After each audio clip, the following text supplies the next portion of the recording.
can't follow that. So thank you very much for coming. It's been a pleasure. Truly, Pantelki, thank you for that beautiful words. I'm incredibly touched. It's such an honor to be here. This is a shul that I feel like I'm a big part of.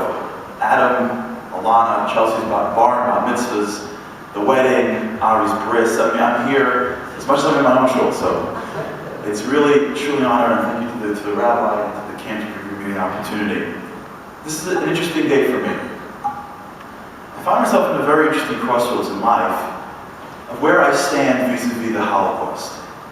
You know my grandparents, you know that grandkids and kids are almost the same. They treat you the same. They give you all the love you get from a parent. And I grew up, when I first grew up, my parents lived in an apartment right underneath my grandparents. And so I quickly figured out how to jiggle the lock and run upstairs in the middle of the night and jump in bed with my grandparents, because they had better nosh upstairs anyways. And from that moment on, they raised me. I'm a grandchild of a survivor, but I'm really, in a way, a child as well. And the Holocaust has shaped me as an individual, as a Jew, and has shaped the way I hope to raise my children who are here tonight as well. And for a few minutes tonight, if you'll indulge me, I want to share with you how I see it. I want to sort of broaden the lens and give a perspective as to what I think the Holocaust means to me, what I think the Holocaust should mean to our people, and more importantly, what I think the Holocaust should mean to the future generations. So if you'll indulge me, I want to broaden a little bit tonight. I want to start by telling you a story about how I got my first job. So as Elke mentioned, I'm a lawyer. Right now I'm a recovering attorney. I work in business right now.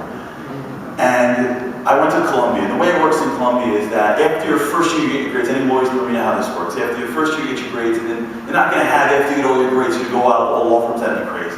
They're not going to have all the law firms come to the school that wouldn't be respectful. So they do, they take all the law firms and all the students, and they put them in a hotel for 3 days of binge interview.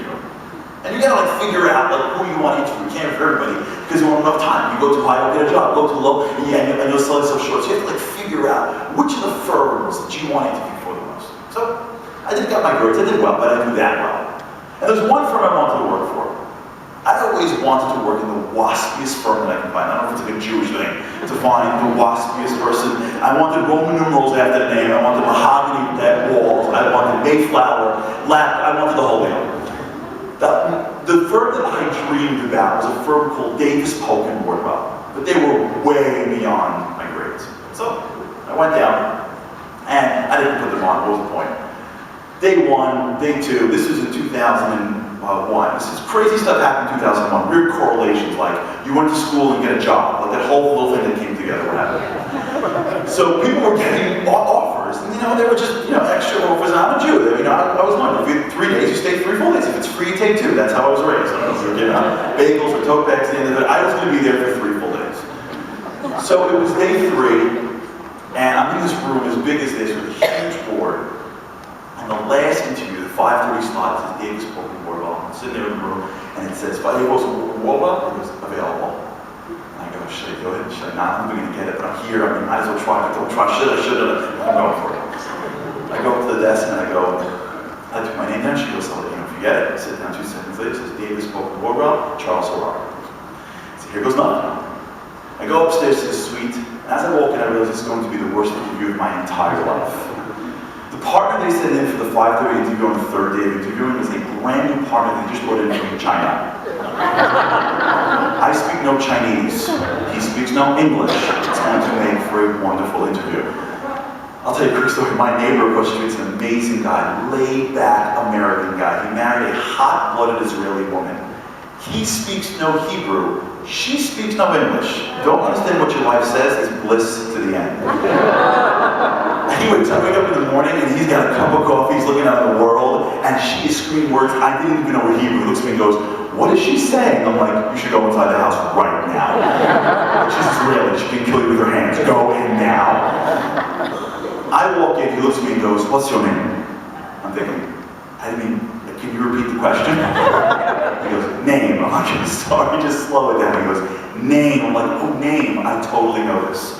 Charles Harary. Then he asks me, why do you want to be a lawyer? I only heard, do you want to be a lawyer? Why do you want to be a lawyer? Yes. He's looking at me like, I don't know, what happens next? Very much, yay, contracts, go juries. To this point, he realizes that I'm a complete moron, and he stops talking to me. But you gotta get this dude to 25 minutes. He puts his head down on a piece of paper, and for 20 minutes, he's completely silent. After 20 minutes, he looks up, and I went to, this time, as Elkie said, I went to yeshiva for a couple of years. I grew up in yeshiva, and I went to yeshiva. He looks up at me and says, Talmud? I'm going, he didn't say Talmud, that's for sure. I'm like, what rhymes with Talmud? I'm like, Talmud, Talmud, Talmud, Talmud. I'm like, you say Talmud? He goes, you know Talmud? And I'm thinking, I don't know where he is going, but I like it. I go, yes. He goes, I just got in from China. I'm like, I can tell. He said, my first week, they brought me into the law firm, and they took me to all the departments, and they brought me into the tax department. And in the tax department was this Jewish man, an older Jewish man.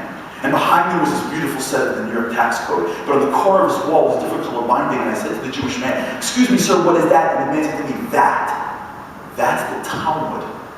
He goes, if you think the tax codes are hard, this is 10 times harder.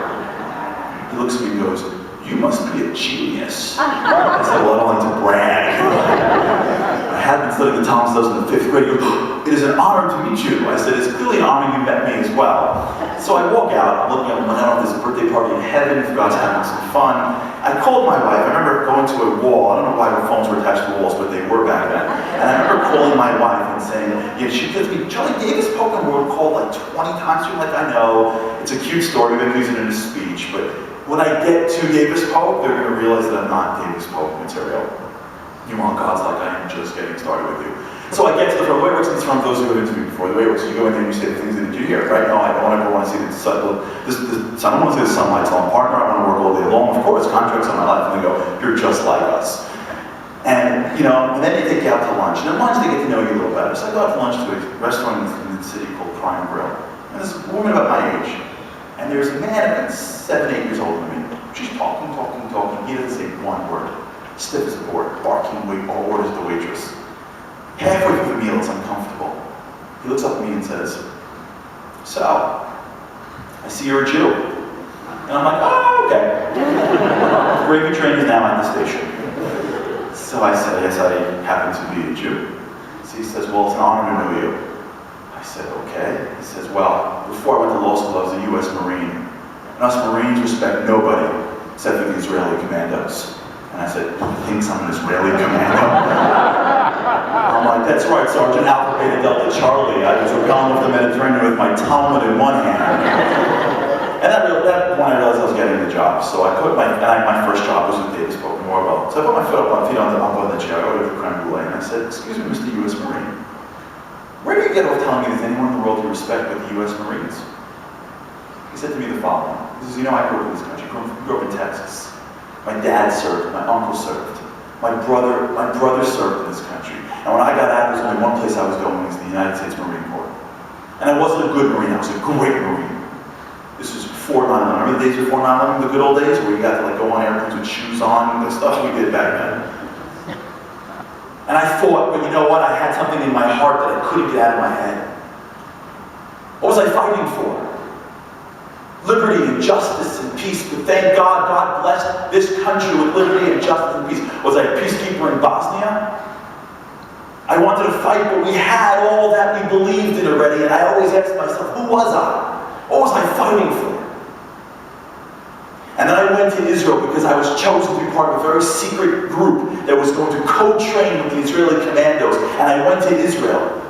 And in Israel, I went up there, we trained for a week together. At the end of the week, they took me to a hill called Masada. And on top of Masada, they sat me in a semicircle. And the commander came into the middle of us and goes, you know why you're sitting on this hill for? Because a long time ago, a bunch of Jews were sitting and practicing to their God, and the Romans came, and they burnt their temple down. They ran for their lives, and they ran up a hill. They stayed on this mountaintop. You know what they wanted? Just to be left alone. But the Romans wouldn't have it, so they chased them and circled them. And they came all the way up, and as they got up, the Jews realized they were going to be taken and tortured, and they committed mass suicide. And an Israeli commander looked at them and goes, do you know why we are here right now? Because Masada doesn't fall again. We're done looking to the right for help, we're looking to the left for help. We'll help ourselves. We'll protect ourselves. We're back in our homeland and we are never leaving ever again. At that moment, I realized about you people. Don't you love to say you people? Mama made us Semitic, but. Because I'm in all these classes talking about military moves and wars. And I got it. Because you people know who you are. And what you're fighting for. You're not fighting for an ideal, you're fighting for your mother's backyard. You lose a border, you lose a country. When you know who you are, and you know what you're fighting for, you can accomplish anything. I gotta tell you, a day in my life doesn't go by where I don't look in the mirror and I ask myself that